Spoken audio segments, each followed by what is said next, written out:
What's up, boys and girls? This is Spit Logic. You know, um, I've been thinking a lot lately, just about music in general, really about the music industry. And I think throughout the different changes that music has gone through, as far as the formats that it's come in, the sound of the music, I think more important than that is the way that music is packaged and distributed. I think we've seen in the last 5 years a huge shift from physical media to digital media, and then that shifting from the ownership of music to the consumption, the mass consumption of a large library of music. Throughout the time that there's been changes, I still purchase records. I rarely purchase CDs. Almost all the music that I purchase now is in some digital format. I don't do music streaming. I don't do any of those music platforms, Spotify, Apple, Tidal, and it's for a couple of reasons. When it comes to my taste in music, I'm not sure how much I trust an algorithm or, an AI tool in order to cater to my particular taste in music. As someone who takes music probably a little more seriously than most people do. When you are signing up for these streaming programs and that algorithm caters to your particular taste, that algorithm is also financially motivated. So a person who probably purchases a little more visibility on the platform will be seen a little bit more than an artist who doesn't, which puts potentially an artist of your liking, of your actual, that fits and aligns with your sentiment. You could potentially miss that individual. I would say that my only stream, if you would call it stream like consumption of music, would be if I listen to mixes done by DJs. And I don't even really listen to a lot of different DJs. It's only really a small number of them. But at least I know that for the most part, the music is being picked by the person that's playing the music. I think you also have to be kind of careful, even when you're dealing with DJs, so to speak, and the mixes that they do create. Because we live in a time now where even those DJs are being paid to promote particular artists a little bit more so than others. And I guess you just have to really shop around. You really have to pay attention to the format of the music that you're listening to. And then really the variety of artists that particular DJ is playing. It's interesting right now because, as opposed to purchasing an entire album for anywhere from $15 to $20, now that same amount of money, even less, depending on the service, you could pay $5 to $15 for access to an entire library of music. And that is very appealing. It's very ergonomic for someone. And then you don't have to worry about storage. You don't have to worry about storing the music on your device. The other part to this that I think is important is really not really about the consumer, but more about the artist. How much do you care about your artist? How much of a fan are you of a particular artist.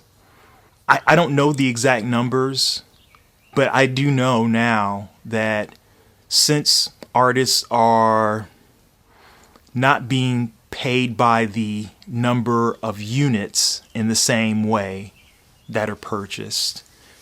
So, 10, 20 years ago, an artist would sell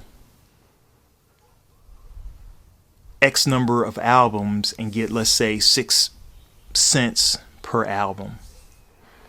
Now you're looking at streaming, and the artist is now getting paid by the number of streams, number of times that a particular song is getting paid by streams.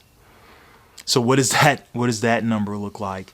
I would imagine that it's not as much as it was from people physically buying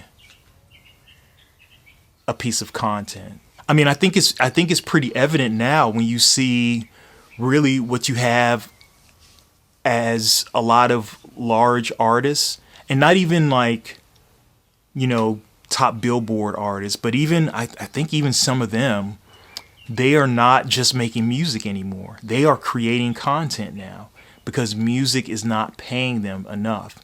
Having streams on a streaming service where you're probably getting a percentage of a penny per stream, and that's even assuming someone would listen to the song the entire way through.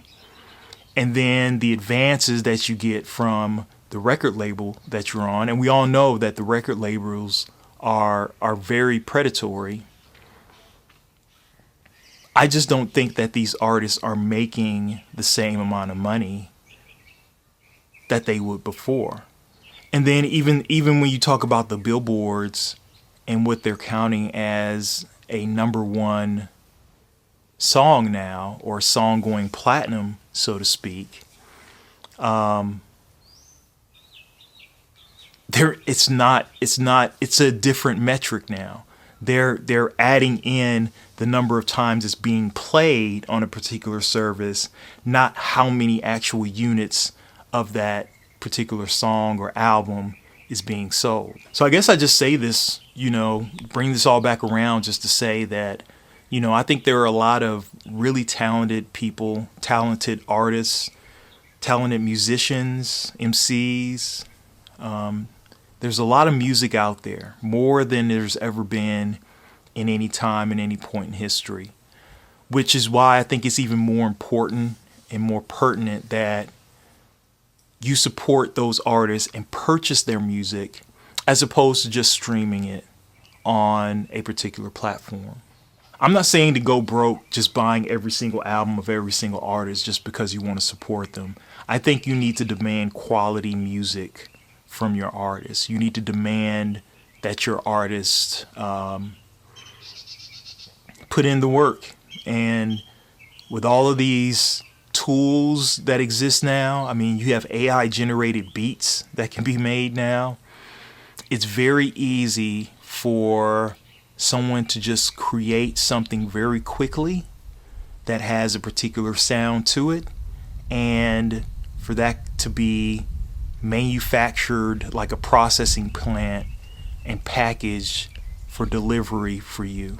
It's also just very important that not only do you have an artist that, maybe is overseas or in another state, but that you keep your ear to the ground to the artist that's local to you. I think that's important because even your largest seller, your Billboard topping artist, the bulk of the money that they're going to make is going to be made from doing those live shows. So I would seek out your local area and see if there are any local artists. And if there are, support them, go to their shows, go to their venues, and potentially when a more national artist comes to your area, there's an opportunity probably for that local artist to open up for them. I guess I'm just considering all this because, in my head, I've been making a lot of music lately. And what is the point of me just holding on to that music for myself? I think I'll probably maybe compile an album of some sorts maybe an EP, just some sort of project, put it together, and just put it online for people to purchase.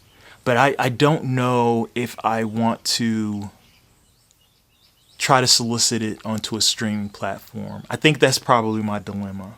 Especially someone who's no name like myself, I'm not going to see a dime. I'm not going to see a dime from it. And maybe that's okay. But also, I hate the music industry. So even if they get 5 cents off of my music, in my head, I don't want to feed that beast. But I'd be curious. How do you consume music? Do you stream your music? Do you purchase from your favorite artists? Is it only digital, or do you purchase like the physical copies of their music? I would also even add, those of you who make music, what platforms do you use? Are you seeing anything as a result of what you're doing online with your music? As always, I thank you for the view, and I thank you for the listen.